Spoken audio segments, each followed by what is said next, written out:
Who's ready for some oval racing? 6 of the final 8 in 24 in the NTT INDYCAR Series on ovals and short ovals, including here at the Iowa Speedway.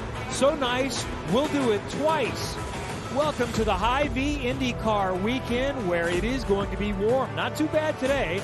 Temperatures in the mid-80s for the first practice session for a pair of full points paying INDYCAR races on NBC Saturday night at 8 o'clock Eastern, Sunday at noon Eastern. On board the PNC Bank, brilliantly boring look with Scott Dixon, who pulled out a pretty quick one there. Probably just had a lap running the normal line, a little closer to it. And again, we're not looking at times here. This is highline practice. If you're just joining us, they are asked to stay above the dash line as much as possible. So they'll start working on speed in the official 90-minute practice coming up in 23 minutes. So this is just a test to try to rubber in the track a little bit more, because you see part of it was paved. But if it's over 90 tomorrow, this might be pretty close to what we're going to see at race time tomorrow. Yeah, it could. And just watching this battle here, you got Christian Lundgaard ahead in the Hy-Vee Honda. And Scott McLaughlin just stalking him, running half a lane even higher still. That number 3 machine looking very, very strong in that second lane. Lundgaard struggling to get the pace. Looks like McLaughlin's ready to go. But at the same time, McLaughlin, I really like what he's doing here, because in this situation, you've got the opportunity to go down to that low lane and just get the pass done for a car that you're faster than. But he was lifting, he was staying there intentionally to run up high in dirty air. So Scott already getting some pretty useful laps as we see Ferrucci clock into the top 6 there.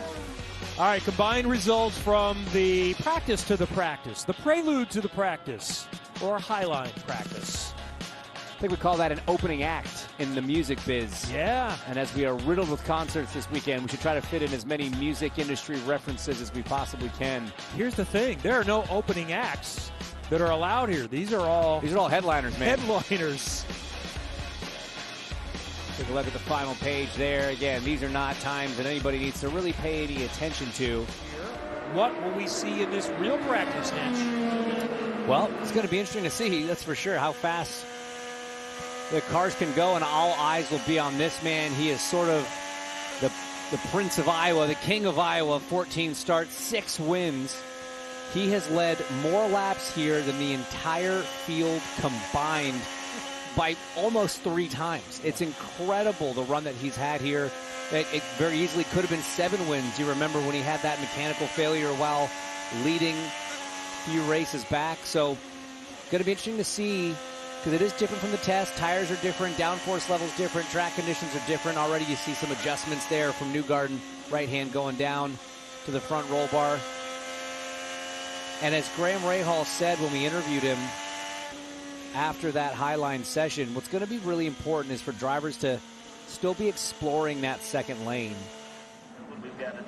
Oh, Ericsson. Ericsson with significant contact. That's off of 4. Backing it into the wall. You see the left front standing up in the air. That's the right rear that's hit. You see the wing broken. Oh, man. Tough break. It's Indianapolis all over again. Ericsson expectation, I guess, that we all have had. You know, he wins Indy 500 to get the second. We heard Marcus speak just a moment ago. We see him climbing out quickly. And this is devastating, guys, from a track time standpoint.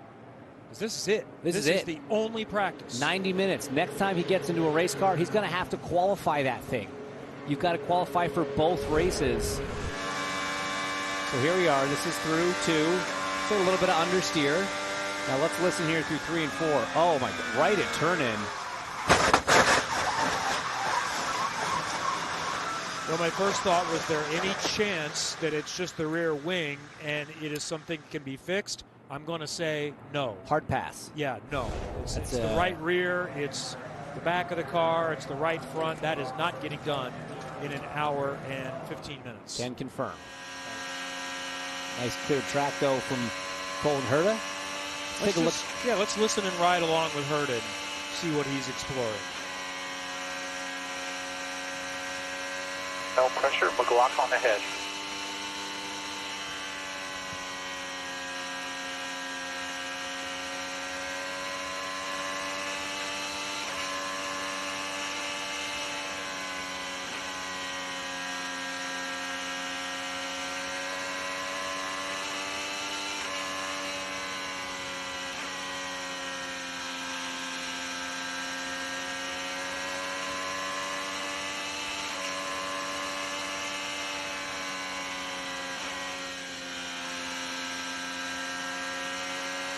Catherine coming out up here, going to check everybody up.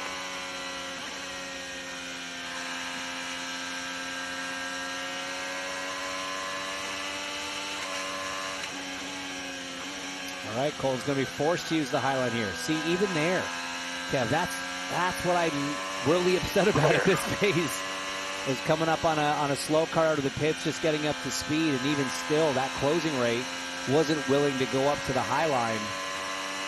It is interesting watching, though, seeing the throttle modulation, seeing how he's using that hybrid system.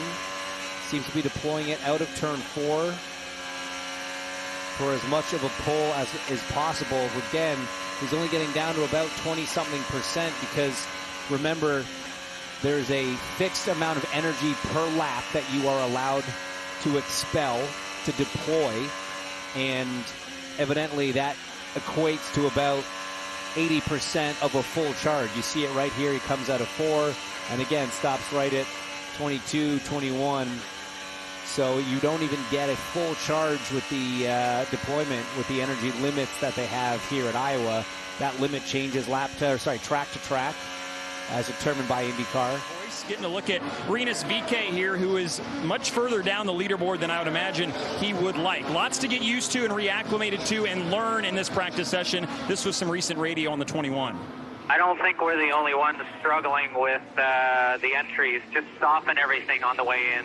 We come off the wall just a hair sooner. Yeah, this is worse. So he was talking about, or he was getting instructions about the line to run. And I've heard some other teams as well kind of talk about the corner entry and just really using the banking and arcing into the corner. So VeeKay still working on that. They also made a couple of look like rear suspension changes on the 21, just maybe to help him out with that as well. Yeah, it's that balance, right? It's with everything that's new. We've talked about it a lot already today, be it track surface, car components, car weight, aero, temperature, whatever.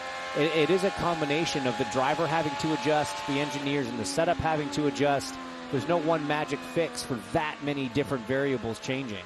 And then rough going for Ed Carpenter Racing. We heard the update on Stingray, or on Rinus VeeKay, and Ed Carpenter is 27th right now, and I've seen radio reports that he said the car, it wants to swap ends every time. So that's bad news for Ed. Catherine Legge rolls down pit lane. Let's go to Georgia. Catherine Legge currently riding in that 13th position back in the Dale Coyne entry. She said she was so excited to be back. She's had a busy season already, but back in the NTT INDYCAR Series, something that she loves so dearly. And she told me earlier it's a little more stressful this week because they had a really nice test here at Iowa Speedway. But the thing is, everyone has a weekend racing the hybrid over her. So this practice session ever so important just to get more acclimated with it, but nonetheless, this is going to be her first time against the field racing with the hybrid, and the field's first time with the hybrid on an oval. Yeah. Will Power sitting on pit lane. Let's listen to him just a moment ago.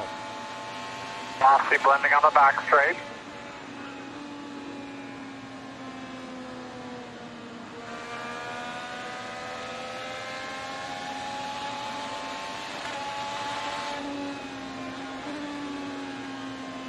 That was a bit of a dick move. Yeah, I don't know what that was about. Again, I'm disappointed that even with that closing rate, Will wasn't even willing to sniff that second lane. That's not a good sign. At a short track like this. Oh. Clear. That was more on Joseph Newgarden there. He was slow on the bottom lane and started to come all the way up the racetrack rather than giving Nolan, who was at pace, rolling up top, the line there. So heads up from Nolan to avoid a bigger issue. And that all just communication between driver and spotter. So you look here, I mean, Joseph's well slow.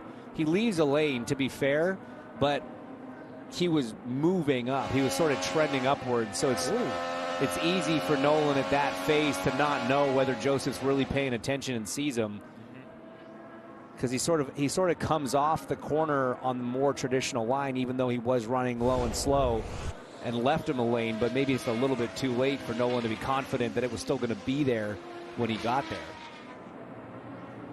Dylan, we see how good Canapino is going. What's the situation with his teammate Romain Grosjean? It's not quite as good. Grosjean is down in 22nd, and this was his conversation just a little bit ago. Yeah, we messed up our timing. I don't know. Copy that, no worries. But I'm worried, man, because the car is always on it. He'd also a little bit earlier in this session came on the radio and said that the front tires were working, but far too late into the corner. So some work still to be done on the 77. Hopefully they can take some of the speed and balance that the 78 has and maybe find something here for Grosjean.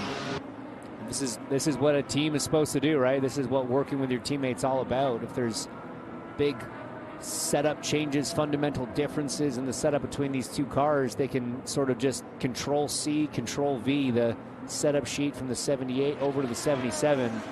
So Grosjean battling multiple issues. One, not getting the clean run, not getting the position on track that he wanted, on top of also having a balance he's not happy with. Fittipaldi pulling off as championship leader Pelot goes by. Number 6 remaining at the end of this season. Catherine Legge off at turn 4. Legge has gone around. I'm going to say, I'd be surprised if Pelot doesn't win one. Good job, no contact.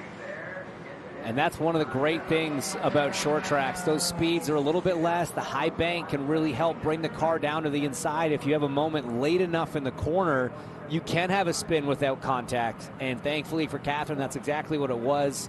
Exact opposite of Marcus Ericsson, who had the moment so early in the corner. There was really nothing he could do once that initial snap happened.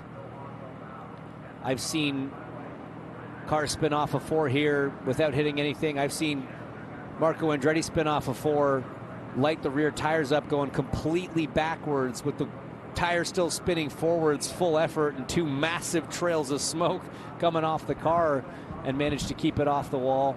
So some great saves have happened off of 4, and Catherine just pulled one off herself. Let's take a look at what happened. She was up in the high line trying to go around the 45. And this is, man, I hate it. I hate it. She's the first one that we've seen really trying to go around a slower car.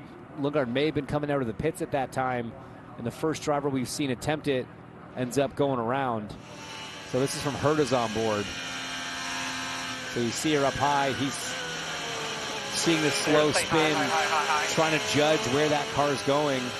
Sometimes it's so hard on an oval. Pato O'Ward, same story. You see her going low, not sure if she's going to come back up.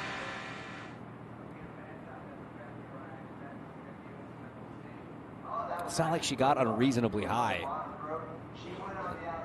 It was a perfectly normal position to put yourself in to try to get around a slower car. So I think, yeah, that's just highlighting the lack of grip up top. You got one session here to get it all done. Here are the Penske teammates. Very close together. Let's watch Newgarden's view.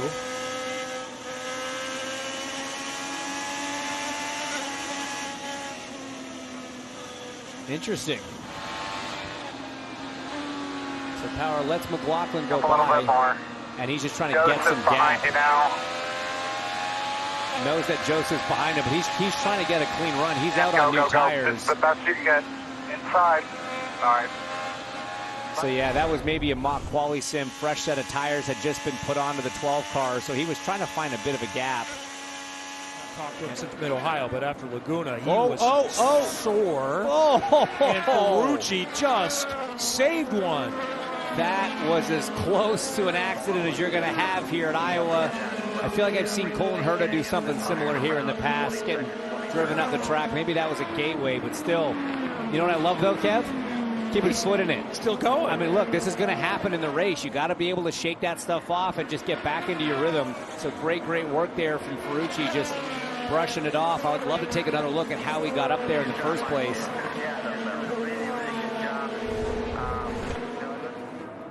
So he's right behind Rinus VeeKay. Trying to go around the outside. He wasn't even trying, really. He was just getting close. Oh, that's Grosjean, I'm sorry.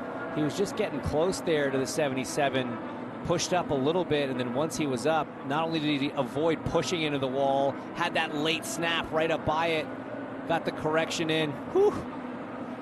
Hard and throw moment, but let's see Larry Foyt's reaction. Stone cold. Stoic. Stone cold. Alexander Rossi's down in the pits. Dylan, what do you know? Well, we've had an hour and 25 minutes just about at practice, and sometimes that's still not enough to get done everything you want to get done. One of the Juncos Hollinger cars is around. Sorry, Jill. Yeah, that was Canapino obviously off of 2. Another spin without any contact. Sounds like Andy Stahl kicked in there. He was trying to get that car rolling again. But, man, we just were talking about what a great day this has been for Canapino. Still sitting 6th on the time charts, and not unlike Catherine Legge. What I'm worried about now with 6 minutes left, he's probably not going back out. Maybe he'll go back out. If I'm Ricardo Juncos, I want him to go back out for one more run, just so that the last thing he did in an IndyCar before. Oh, and now contact in pit lane. Well, there was an awkward moment right before that where there was nearly something. Maybe Dixon was aiming into a different pit box. There's a lot of orange. There's a lot of orange down there. A lot of orange, a lot of green. Hybrid systems do allow restarts by the driver, but that system is deactivated in pit lane. So that's why Dixon's not able to fire up his own car. McLaren crew going to work there. The Ganassi guys stop running because they realize we don't have to do it. Okay, so this is what started everything. Canapino, man, he was online. That just was a loose race car in dirty air. Looped it. Graham Rahal managing to avoid it. His teammate going by. Oh, full lockup from Grosjean. Canapino doing a great job at being on the brakes, then off the brakes at just the right spots. And that's his teammate? Yeah, that's Grosjean going by, I just believe. got by. Okay, so Will's going slow, so I wonder if Augustine actually got on the brakes there. Okay. That could be something that contributes to that sort of incident. Here's Ray Hall's on board. Due up. Yeah, speed up, go by. Aye. And then what happened on pit lane? So yeah, it looks like that's not Dixon's pit. It looks like either Augustine was going slow and Dixon was trying to pass him, or Dixon was going into the wrong box. I think Augustine's just going slow, and Dixon wanted to go around him. Would be my guess. Yeah, they're not even on the limit, on the limiter. Sorry, I think that was just. So Dixon is looking at the 6th pit. No, I don't think it was that. I think Canapino was going so slowly he was trying to go around him. He was trying to move into the inside lane to pass him. Well, that's why you probably shouldn't pass on the left on pit lane, because you never know when they're going to turn left unless you know definitively where every box is at. So let's see what McLaughlin is doing. 5. He's the fastest so far. All Can clear. anyone top All the way. 186 miles per hour on a lap, which is flirting with the track record from Elio Castroneves at 186.8 a decade ago. Coming up on a gaggle of cars in front of him. I think that's maybe VeeKay. These guys there. That's Simpson. Immediately in front. Yeah, they're not quick enough. He's Yes. No. Oh. Lock it down here. Lock it down. Just kept it off the wall. Hold the brake. Almost identical to Catherine Legge. Roll the bottom here. Good save there. Real good job. He had to do it. I mean, luckily his pace is a little slower. That was a longer run. I was trying the top one. That's fine. Now we know. Good job. That was perfect. I mean, it's exactly what he had to do, to go up there and give it a whirl. And luckily, it was just enough room to stay off the wall. But it's not Not a great sign. There and just, holy crap, lost it.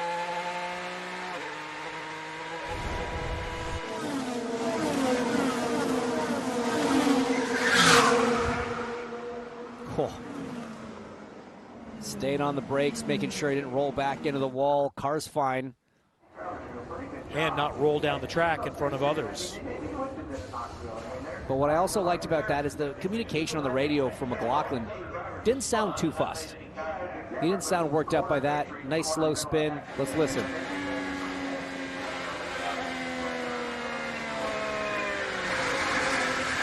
Lock it down here. Lock it down.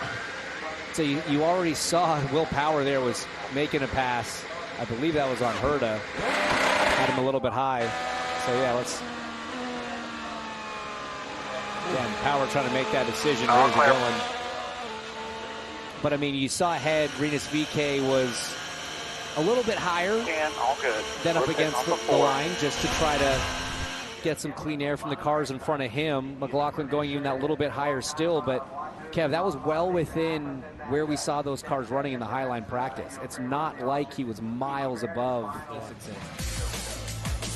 Here's how we ended up. 90-minute session after each group had 15 minutes of Highline practice to get warmed up today. So you've got Chevy at the top three, then Malukas is the top Honda. You got Penske's, you got McLaren's, you got Andretti's, Meyer-Shank. 4 teams in the top 4, 3 of each manufacturer in the top 6, and a good mix. You see good guys like Rosenquist, Newgarden, Lundgaard a little bit further down. Ericsson holds on to 21st despite only doing 3 laps. Spin for Catherine Legge, managed to keep it off the wall, and no real recovery from Ed Carpenter there. Never got happy with that race car. Yeah, just to correct, good mix-up with the manufacturer. Chevy, Honda, Chevy, Honda, Chevy, Honda up in the front. All right.